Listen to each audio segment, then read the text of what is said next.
상위권으로 상승하라. 상상국어 우리 친구들 반갑습니다. 상상국어 상상쌤입니다. 5학년 친구들과 함께하고 있습니다. 자, 이번 시간도 지난 시간과 마찬가지로 2단원 지식이나 경험을 활용해요 중에서 체험한 일을 떠올리며 감상이 드러나는 글쓰기 함께 살펴보도록 하겠습니다. 그래요. 감상이 드러나는 글쓰기. 근데 이때 체험한 일을 떠올리면서 쓰는 거거든요. 자, 어떤 내용일까 궁금한데 오늘의 핵심어부터 만나봐야겠죠? 오늘의 핵심어는 감상입니다. 감상, 국어사전에서 찾으면 마음속에서 일어나는 느낌이나 생각이라고 나와요. 그러니까 감상은 눈에 보이지 않네요. 그렇죠? 네, 감상이라고 하는 게 가만히 있을 때 나오는 게 아니라 무엇인가를 보거나 듣거나 했을 때 그에 대한 감상이 떠오르게 되는 거죠. 그래서 이번 시간에 우리가 함께 써볼 글은 체험한 일을 떠올리며 감상이 드러나는 글쓰기입니다. 자, 그렇다면 오늘의 개념부터 만나볼까요? 자, 체험한 일을 떠올리며 감상이 드러나는 글쓰기. 이때는 중요한 게 체험한 일을 쓸 때와 체험한 일에 대한 감상을 쓸 때 두 가지로 나눌 수 있는데요. 그러니까 이제 오늘 이 시간에 우리가 쓸 글의 내용이 크게 두 가지라고 보시면 되는 거예요. 글 안에 체험한 일과 그에 대한 감상 두 가지가 드러나 있어야 하는데, 자, 체험한 일을 쓸 때는 인상 깊은 체험을 중심으로 쓰되 내용이 잘 드러나게 자세히 풀었습니다. 체험할 때 글쓴이가 본 것, 들은 것, 한 것 등을 자세히 풀었습니다. 자, 체험한 일에 대한 감상을 쓸 때는 체험한 일에 대한 생각이나 느낌이 생생하게 전달되도록 씁니다. 체험할 때 느낀 감동을 과장하지 말고 느낀 만큼 솔직하게 씁니다. 그래야 우리 친구들 체험한 일이라고 하는 것은 직접 경험한 것을 말하죠. 따라서 인상 깊은 체험을 중심으로 쓰는 건데 이때 자세하게 써야 돼요. 왜냐하면 나는 내 체험이니까 내 경험이니까 글쓴이는 잘 알고 있지만 내 글을 읽을 사람은 내가 어떤 경험을 했는지 전혀 알 수가 없습니다. 항상 글을 쓸 때는 읽는 사람을 염두에 두어야 하거든요. 따라서 자세하게 쓴다는 것. 그리고 체험이라는 건 경험이니까 그 안에 본 것, 들은 것, 한 것 등이 포함이 됩니다. 그래서 이와 같은 것들을 자세하게 쓴다는 것 중요하고요. 자, 이 체험한 일에 대한 감상은 사실 마음속에서 일어나는 느낌이나 생각이라고 했잖아요. 따라서 그 생각이나 느낌이 어떻게 생생하게 전달돼야 돼요. 그래서 읽는 사람이 읽었을 때 이게 내가 직접 경험한 일이 아니지만 마치 내가 직접 경험을 해본 것과 같은 그런 느낌이 들 수 있도록 생생하게 전달되게 쓰고, 자, 이때 느낀 감동 그렇다고 과장해서는 안 됩니다. 솔직하게 쓸 수 있어야 한다는 것. 때로는 정말 느낀 만큼 솔직하게 쓰는 것이 더욱더 감동적으로 다가오게 되는 거거든요. 자, 이렇게 감상이 들어가는 글 이번 시간에 써볼 건데요. 사실 이거 우리가요, 처음은 아니에요. 우리 5학년 1학기 때 기행문에 대해서 살펴봤던 거 기억나시나요, 우리 친구들? 그래요. 우리 경주를 다녀와서 쓴 기행문 교과서에서 보면서 기행문이 무엇인가 하는 것 등을 살펴봤는데, 기행문에는 본 것, 들은 것, 생각한 점, 느낀 점 이와 같은 것들을 쓴다고 했잖아요. 그러니까 견문과 감상이 잘 드러나게 쓰는 거죠. 그래요. 바로 이번 시간에 우리가 이 기행문을 쓰는 방법을 기억해 보면서 그 체험에 대한 감상이 드러나는 글을 쓸 것입니다. 자, 그렇다면 내용 이제부터 본격적으로 교과서 활동과 함께 만나보도록 하겠습니다. 자, 체험한 일을 떠올리며 감상이 드러나는 글을 쓰는데 체험한 일을 쓸 때와 체험한 일에 대한 감상을 쓸 때로 나누어 봤죠. 이때 체험한 일을 쓸 때 가장 중요한 것이 그래요. 인상 깊은 체험을 중심으로 쓰라고 했습니다. 따라서 인상 깊은 체험부터 잘 떠올릴 수 있어야겠네요. 그렇죠? 이때 처음부터 나는 가장 인상 깊었던 일이 이거야. 이렇게 바로 떠오르는 경우도 있겠지만 그러지 않은 경우도 있죠. 그러면 어떻게 해야 되냐면 일단 체험한 일 가운데에서 기억에 남는 일을 여러 가지 떠올려 보는 거예요. 뭐 악기 연주 대회 나갔던 일, 가족과 나들이를 갔던 일, 뭐 친구들과 체험학습을 갔던 일 이렇게 여러 가지를 떠올려 본 다음에 그 중에서 가장 기억에 남는 체험을 정해서 그걸 가지고 글로 쓰면 되겠습니다. 그러니까 체험하면서 있었던 일 가운데서 기억에 남는 일을 쓰는데, 뭐 예를 들어 국립생태원에 뭐 견학 갔던 일이다라고 한다면 인상 깊게 보거나 또는 배운 점이 무엇인지 쓰고 이때 자신의 생각이나 느낌도 함께 쓰는 거죠. 우리 친구들 교과서 안에 보면 나는 국립생태원에 견학 갔던 일을 글로 쓰려고 해. 특별 전시실에서 본 진짜 개미집이 인상 깊었거든. 이라고 떠올려 봤습니다. 그래요. 이렇게 떠올려서 골라서 그 중에서 글을 쓸 수 있어야 되는 것이죠. 자, 앞에서 고른 체험 내용 정리를 해보고 정리한 내용을 바탕으로 해서 이제 우리가 글을 쓰게 되는데요. 예를 들어서 나는 경주에 다녀온 것을 글로 쓰고 싶다. 정말 놀랍고 뛰어난 유물들이 많았다. 라고 한다면 이것을 차례대로 잘 정리를 해보는 겁니다. 그러니까 체험한 일은 무엇이고 뭐 그때 들었던 생각이나 느낌은 어떠했는지 정리를 해보는 거죠. 그러니까 뭐 예를 들어 기억에 남는 일이다. 그러면 경주문화재 견학이다. 그러면 보거나 들은 것은 뭐냐 하면 천마총, 뭐 불국사 관람이다. 그럼 새롭게 안 것은 뭐냐 라고 하면 다양한 신라 문화재를 경험했다. 그리고 생각이 난 느낌은 어땠냐? 그러면 조상들의 지혜를 깨달을 수 있었다. 너 언제 갔냐? 그럼 지난 겨울 방학 때 갔다. 누구와 갔냐? 그럼 가족. 뭐 친구의 의견이나 떠오르는 생각은 무엇이냐? 라고 한다면 나도 경주에 꼭 가보고 싶다라는 것 등이에요. 그리고 여기서 친구와 묻고 답하기를 해보라고 하는데 왜 그러냐면 이제 내가 경주에 다녀온 것을 가지고 글로 쓰는 거잖아요. 그러면 글로 쓸 내용이 충실해야 됩니다. 좀 풍부한 내용을 담고 있어야 하는데 항상 우리가 글을 쓸 때는 글을 읽는 사람을 염두에 두라고 했죠. 친구들의 질문을 듣는 거예요. 그러면서 자신이 쓸 글에 어떤 내용을 넣으면 좋을지 생각해 볼 수 있는 거죠. 그러면 그와 같은 내용들은 자료를 조사해서 쓸 내용으로 정리할 수 있다는 겁니다.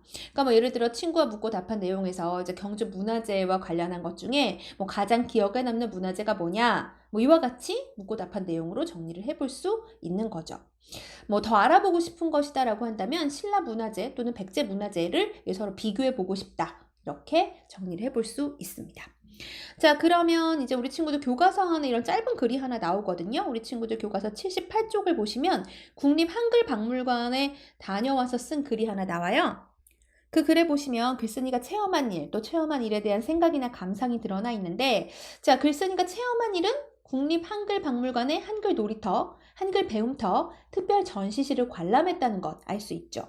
그 체험한 일에 대한 감상은 바로 다음 부분에 나오는데 한글 유물을 직접 볼 수 있어서 신기하고 즐거웠다. 국어 시간에 배웠던 한글을 더 생생하고 자세하게 배우는 소중한 기회를 얻어서 무척 뿌듯했다와 같이 나타나 있습니다. 자, 이렇게 체험한 일에 대한 감상이 드러나는 글에 보면 어떤 체험을 했고 그에 대해서 어떤 생각이나 느낌이 들었는지 정리를 해서 쓰고 있는데 이때 우리 친구들 분량이요 너무 한쪽으로 치우쳐서는 안 돼요. 그러니까 체험한 일만 있고 감상 재미있었다 끝 이렇게 한다든가 체험한 일은 한 줄 정도로 간단하게 나오면서 감상만 쓴다거나 해서는 안 됩니다. 좀 분량을 적절하게 배분해서 나타낼 수 있도록 쓸 수 있어야 한다는 것을 꼭 기억해 두시기 바랍니다. 자, 그러면 이제 우리가 계획부터 세우면서 체험한 일 우리도 한번 써보도록 하죠. 일단 어떤 내용을 쓸 것인지부터 떠올려야 하는데 우리 앞에서 그 경주의 체험학습 간 거 떠올리기로 했었죠. 그래서 뭐 경주에 가서 천마총, 첨성대, 불국사 견학했던 일에 대해서 내가 쓰겠다라고 한다면 이제 이에 대해서 쓸 내용들을 정리를 해봐야 돼요. 앞에서 그래서 우리가 뭐 어디를 갔어, 뭐 했어, 뭐 봤어 이렇게 여러 가지 어떤 생각이나 느낌이 들었어와 함께 친구들과 주고받은 질문을 떠올리면서 조사의 내용도 정리를 해볼 수가 있다고 했죠. 그러니까 내 직접 경험이 아니라 친구들이 궁금해하는 내용을 가지고도 쓸 수 있는데 그 내용 중에는 이 내용은 내 글에 써야 되겠어. 그런데 내가 직접 체험한 일은 아니기 때문에 자료를 조사해 볼 수 있다는 겁니다. 예를 들어서 첨성대에 숨겨진 조상들의 지혜 에 대해서 내가 조사를 해서 써야 되겠다라고 한다면 아저씨께서 첨성대에 대해 설명을 해주셨는데 이에 대해 뭐 더 알아보고 싶어서다 라든가 아니면 친구가 이에 대해서 더 알아봤으면 좋겠다라고 질문을 했는데 내가 쓰고자 하는 글에 그 내용을 담으면 좋겠다고 판단을 해서이다 라든가 이와 같이 정리를 해볼 수가 있는 거죠. 그러면 이제 그에 대해서 여러 가지 매체들을 통해 조사를 할 수 있겠죠. 뭐 글이나 그림이나 사진과 같이 조사한 자료를 활용해서 나타낼 수 있는데 이때는 자료 조사니까 출처를 기록한다는 것도 잊어서는 안 되겠습니다. 자, 그래서 이제 우리가 자료를 조사를 했어요. 첨성대에 숨겨진 조상들의 지혜다 라고 하면 목적은 신라인들의 천문 기상 관측이다. 크기는 높이가 9.17m, 밑면의 지름은 5.17m, 동양에서 가장 오래된 관측대이고 꼭대기에 네모난 돌은 정확히 동서남북을 가리킨다 와 같이 내용을 조사해서 정리를 한 후에 그 내용을 바탕으로 이제 글을 쓸 수 있는 겁니다. 자, 이것은 조사한 내용이고 일단 우리가 쓰고자 하는 것은 체험 체험 그리고 그에 대한 감상이잖아요. 그러니까 뭐 체험이 천마총 관람과 불국사 관람이다라고 한다면 천마총 관람에 대해서는 천마가 하늘로 날아오를 것 같았다와 같은 감상, 불국사 관람에 대해서는 오래된 소나무가 불국사를 지키는 군사들 같았다와 같은 감상을 가지고 쓸 수 있는 것이죠. 자, 쓸 내용까지 정리가 됐으니까 그럼 이거 가지고 선생님 바로 글을 쓰면 되겠네요. 안 돼요. 그러니까 지금 우리가 쓰고자 하는 글, 체험한 일을 떠올리며 감상이 드러나는 글쓰기인데, 그래서 체험도 담았고 감상도 정리했고 게다가 조사한 내용까지 정리가 됐다. 그럼 이거 가지고 바로 쓰면 되는 거 아니냐? 아닙니다. 여러분, 글쓰기에서 가장 중요한 건 무엇이냐면 바로 개요짝이에요. 개요짝이. 우리가 글쓰기가 그동안에 가장 어려웠던 이유가 뭔 줄 압니까, 여러분? 개요를 짜지 않았기 때문이에요. 그러니까 집을 짓는데 설계도가 없는 거랑 똑같아요. 설계도 없이 집을 지을 수 있나요? 안 되겠죠. 그러니까 글을 쓸 때도 내용을 조사를 했으면 그 조사한 내용을 가지고 무엇을 하느냐 하면 어느 부분에 어떤 내용을 넣을 것인지, 우리가 글의 처음, 중간, 끝, 처음, 가운데, 끝에 따라서 어떤 내용을 넣을 것인지 정리를 한 후에 그걸 바탕으로 글을 쓰는 겁니다. 그러면 어느 부분에 어떤 내용을 쓸 것이다 라는 것을 미리 설계도를 짜고 글을 쓰는 것이라서 훨씬 더 글을 쉽게 쓸 수가 있어요. 물론 개요짜기를 생전 처음 하는 경우에는 개요 짜는 것부터가 사실 굉장히 큰 일이에요. 힘든 과정이 될 수 있죠. 그래서 어렵게 느껴질 수 있지만 앞으로 우리가 글을 한 번만 쓰고 안 쓸 게 아니잖아요. 계속해서 글을 쓰겠죠. 이 개요 짜는 훈련이 한 번, 두 번만 제대로 되어 있으면 그 다음부터는요. 속도도 훨씬 빨라지고 글쓰기 자체가 부담스럽게 느껴지지 않고 재밌게 느껴질 수 있어요. 해서 이제 우리가 앞에서 정리한 내용을 바탕으로 해서 처음, 가운데, 끝에 들어갈 내용 간단히 핵심으로 정리를 해보면 처음 부분에서 가족여행으로 경주로 갔고 요금소 지나서 또 김유신 장군 동상을 받고 이와 같은 내용 처음 부분에 쓰고 가운데 부분에서 이제 제일 중요한 어떤 체험을 했는지가 담겨 있어야 하잖아요. 그래서 천마총, 첨성대, 불국사, 석가탑, 다보탑 이런 식으로 핵심으로 간단히만 정리해도 이미 이 글을 쓰기 위해 계획하고 내용 정리하고 자료까지 다 조사했기 때문에 머릿속에 어느 정도 내용이 정리가 되어 있어서 훨씬 더 글쓰기가 쉽다는 겁니다. 그리고 끝부분에서는 돌아오는 길의 내용, 그리고 저녁 식사로 먹은 것들까지 써서 글을 마무리하겠다. 이렇게 설계도를 짜고 설계도대로 글을 쓰게 되는 거죠.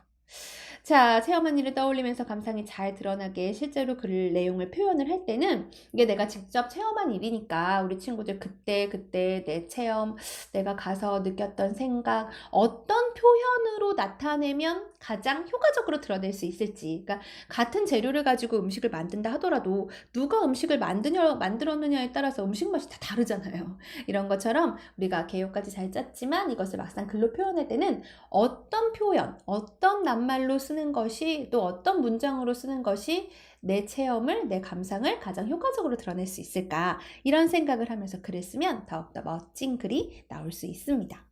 자, 이렇게 글을 쓰고 난 다음에 발표를 해볼 거예요. 그래요. 친구들 앞에서 발표를 해보다 보면 이제 묻고 답하기를 통해서 우리가 자료 조사할 것들도 찾아볼 수 있었다고 했잖아요. 이렇게 친구들과 묻고 답하면서 느낀 점이 있을 겁니다. 뭐 예를 들어 글을 읽는 사람이 궁금해할 만한 내용이 무엇인지 알 수 있었다는 것. 그쵸? 항상 글쓰기를 할 때는 글을 읽는 사람을 생각해서 써야 돼요. 글을 읽는 사람이 궁금해할 만한 것, 재미있게 읽을 수 있는 것, 흥미롭게 읽을 수 있는 것, 이와 같은 것들을 내용으로 담아야 하는데 묻고 답하기를 통해서 그것을 알 수가 있는 거죠. 자, 그리고 이렇게 체험한 일을 떠올리며 감상이 드러나는 글을 써보면 그때의 생생한 기억을 오래 간직할 수 있겠죠. 또 관련 내용을 조사하면서 체험한 장소에 대해서 더 많은 것을 알 수 있었을 겁니다. 그렇지만 뭐 사실 한번 이제 써보는 것은 처음에는 좀 어렵게 느껴질 거예요. 이게 내 체험인데, 분명히 내 감상인데, 그때는 정말 재미있었다고 느꼈고 다양한 생각들을 했는데 조금 지나서 생각을 해보니까 선생님 지금 막상 쓰려고 하니까 그때 내가 뭘 봤더라? 무슨 생각을 했더라? 잘 떠오르지 않더라고요. 하는 생각을 말하는 친구들 많을 겁니다. 그래요. 이 내 체험인데도 불구하고 체험한 일에 대한 감상을 생생하고 다양하게 표현하는 것이 쉽지 않구나라는 것을 느꼈을 겁니다. 그래서 사실은 어떤 것을 이제 직접 체험을 할 때, 뭐 견학을 간다거나 관람을 한다거나 할 때 메모를 해두는 게 사실은 굉장히 중요해요. 그때 당시에는 다 알 수 있을 것 같지만 지나고 나면 사실 생각이 안 나게 되거든요. 자, 이번 시간에 우리 친구들과 함께 인상 깊은 체험과 그에 대한 감상이 드러나는 글 써봤는데요. 그렇다면 여기서 오늘의 퀴즈 나갑니다. 체험할 때 느낀 감동을 쓸 때는 생생하게 그 느낌이 드러나도록 써야 하기 때문에 과장해서 멋지게 쓴다. 맞으면 동그라미, 틀리면 가위표입니다. 정답은? 그래요. 가위표죠? 어디가 틀렸죠? 그래요. 체험할 때 느낀 감동 절대로 과장해서는 안 됩니다. 느낌만큼 솔직하게 쓸 수 있어야 한다는 것 우리 친구들 꼭 기억해 두시기 바랍니다. 자, 체험한 일에 대한 감상이 드러나는 글쓰기, 나의 직접 체험, 또 그때 든 감동을 친구들과 함께 나눌 수 있는 좋은 방법 중에 하나입니다. 다른 친구들의 체험이 드러난 이 감상을 쓴 글 읽어보면서 이 친구는 이런 체험을 했구나, 이런 감상을 했구나, 이런 식으로도 표현할 수 있구나 라는 것을 느껴보는 것도 좋은 공부가 되겠죠. 자, 이 단원과 관련한 오늘의 내용은 여기까지입니다. 다음 시간에 새로운 내용으로 다시 올게요.